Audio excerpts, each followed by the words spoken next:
Hello friends, welcome to Planterian living.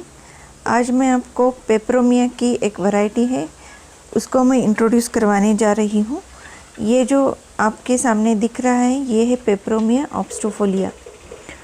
ये एक semi succulent plant है और पेपरोमिया की बहुत सारी वैरायटीज़ एज ए इंडोर जैसे लगाते हैं, डेकोरेटिव प्लांट के तौर पर इसको लगाया जाता है। ये एक सेमी सक्यूलेंट प्लांट है। सेमी सक्यूलेंट प्लांट यानी कि इसके पत्तियों में थोड़ा सा पानी रहता है या फिर इसकी पत्तियां फ्लैशी होती हैं और शाइनी टेक्सचर होता है इनका, और फोलिएज ब्यूटी के लिए इसको लगाया जाता है। ये प्लांट नेटिव है south American countries, Mexico, Florida का। वहाँ के जंगलों में ये प्लांट पाया जाता है और कई जगह ये एपिफाइटिकली ग्रो होता है। एपिफाइटिकली मीन्स ये दूसरे प्लांट्स के ऊपर भी ग्रो होते हैं, जैसे कि ऑर्किड आमतौर पर जंगलों में पाए जाते हैं। इसकी बहुत सारी वैरायटीज़ है। इसकी प्लेन ग्रीन वाली भी वैरायटी होती है। उनकी पत्तियां पूरी तरह से प्लेन ग्रीन होती है और ग्रीन में शेड्स वाली एक वैरायटी है, वो भी बहुत सुंदर दिखती है। ये एक इंडोर प्लांट भी करके भी बहुत सारे लोग इसको इंडोर रखते हैं। ये इंडोर भी अच्छी तरह से ग्रो होता है, लेकिन इसको सुबह की या फिर शाम की थोड़ी सी जो धूप होती है उसकी ज़रूरत होती है। ये ट्रॉपिकल फॉरेस्ट, रेन फॉरेस्ट का प्लांट है, इसलिए इसको ह्यूमिडिटी अच्छी लगती है।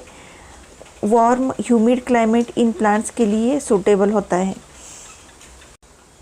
इस प्लांट का कॉमन नेम है बेबी रबर प्लांट। कई जगह इसको रबर प्लांट की पत्तियों की तरह ये दिखाई देता है, इसलिए बेबी रबर प्लांट कहा जाता है। और रबर प्लांट जिन लोगों को अच्छा लगता है उनको ये प्लांट भी बहुत ही अच्छा लगेगा। इसकी पत्तियाँ ये ब्लंट होती है, इसलिए इसको ऑब्स्टुफोलिया कहा जाता है। उसका मीनिंग ये होता है blunt leaves. Obtusifolia means blunt leaves, इसलिए इस प्लांट को ये साइंटिफिक नेम दिया गया है। तो इस प्लांट की केयर के बारे में आज हम बात करेंगे। पहला इसकी सॉइल के बारे में बात करते हैं।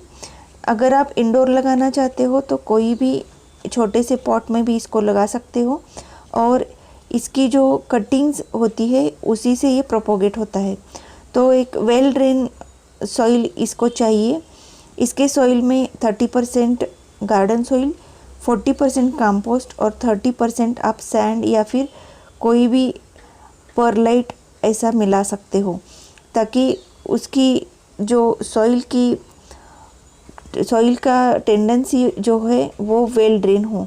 सैंड से सॉइल वेल ड्रेन रहती है और ये प्लांट थोड़ा सेमी सर्कुलेंट है, यानी कि इसकी पत्तियों में और स्टेम में थोड़ा सा पानी रहता है, इसलिए इसको वेल ड्रेन वाली सॉइल चाहिए। तो सैंड मिलाना इस प्लांट की सॉइल में ज़रूरी होता है। अगर आपके पास सैंड नहीं है तो उसका कोई भी ऑप्शन आप यूज़ कर सकते हो। बहुत सारी जगह सिंडर भी प्रेफर किया जाता है। सिंडर एक इंडस्ट्रियल वेस्ट होता है, लेकिन वो बहुत ही न्यूट्रिएंट रिच होता है। वो अगर आपको मिला तो भी आप इसके सॉइल में आप मिक्स कर सकते हो। ये सेमी शेड एरिया में आने वाला बहुत ही सुंदर प्लांट है। सेमी शेड एरिया में इसकी पत्तियां बहुत सुंदर आती हैं।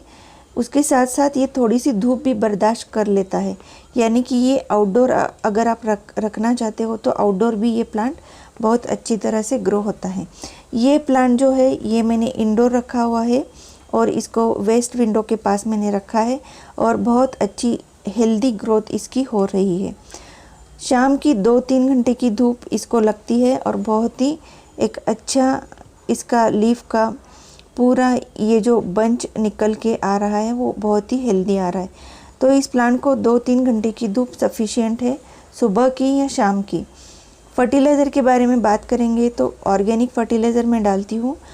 काऊ डंग कंपोस्ट या कोई भी कंपोस्ट अगर आपके पास है, वर्मी कंपोस्ट या फिर लीफ कंपोस्ट इस प्लांट के लिए सूट करता है।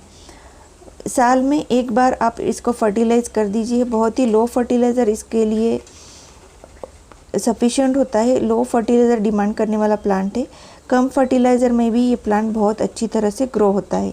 मैं फरवरी या फिर आफ्टर डॉर्मेंसी पीरियड यानी कि विंटर सीज़न के बाद मैं इसको फर्टिलाइज़ करती हूँ। कई बार इसमें फ्लावरिंग भी आती है। जो ग्रीन वैराइटीज़ है इसकी, उनमें फ्लावरिंग आपको दिखाई देंगी। एक स्टिक जैसा इन्फ्लोरेसेंस आता है और उसके ऊपर छोटे छोटे फूल आते हैं।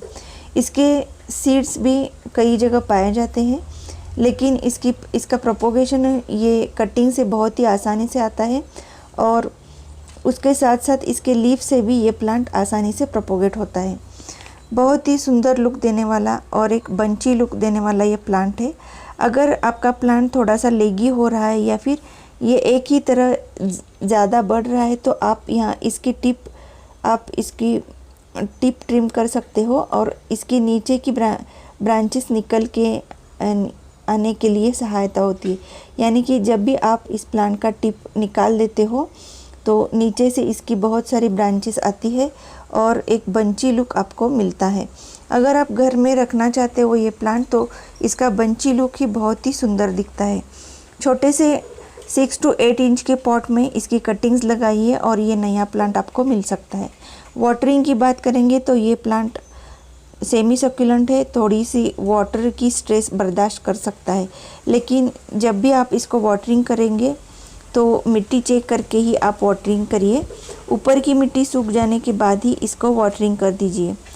रेनी सीज़न में बहुत ही कम वाटरिंग की ज़रूरत होती है इस प्लांट को, लेकिन समर सीज़न में आप अल्टरनेट डे या फिर 3-4 दिन में एक बार मिट्टी चेक करके इसको पानी दे सकते हो। इसकी पानी की जो डिमांड है वो थोड़ी सी कम होती है बाकी के प्लांट्स के कंपैरिजन में, जो हम इंडोर लगाते हैं उनके कंपैरिजन में। ज़्यादा पानी की वजह से कई बार ये पौधा मर सकता है। इसके स्टेम्स और इसके लीफ थिक होते हैं और इसमें जल्दी डिकेइंग स्टार्ट हो जाता है। ये प्लांट जंगलों में एपिफैटिकली भी ग्रो होता है, यानी कि दूसरे पेड़ों के ऊपर ये ग्रो होता है। इसी से पता चलता है कि इसकी पानी की रिक्वायरमेंट थोड़ी कम है दूसरे प्लांट्स के कंपैरिजन में। इसके जो हम सॉइल कंपोजिशन जो मैंने बताया उसमें आप कोई भी मॉइस्चर होल्डिंग वाली चीज़ मत डालिए, जैसे कि कोकोपीट है। कोकोपीट की वजह से ये प्लांट मर सकता है। जितने भी सक्यूलेंट्स होते हैं या फिर सेमी सक्यूलेंट्स होते हैं उनमें कोकोपीट की ज़रूरत नहीं होती। तो आमतौर पर सारे ही पौधों में आजकल कोकोपीट मिलाने की सलाह दी जाती है, लेकिन इस प्लांट में या फिर सक्यूलेंट्स में आप कोकोपीट बिल्कुल मत मिक्स कर दीजिए।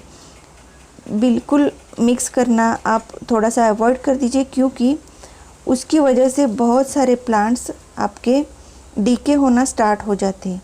तो ये था पेपरोमिया का plant, peperomia obtusifolia baby rubber plant. बहुत ही सुंदर एक आइडियल इंडोर प्लांट है, लो मेंटेनेंस वाला प्लांट है। अगर आप लगाना चाहते हो तो नर्सरीज़ में इसकी 2-3 वैरायटीज़ आपको अवेलेबल हैं। अगर आपको ये वीडियो अच्छा लगा तो लाइक शेयर सब्सक्राइब ज़रूर कीजिए।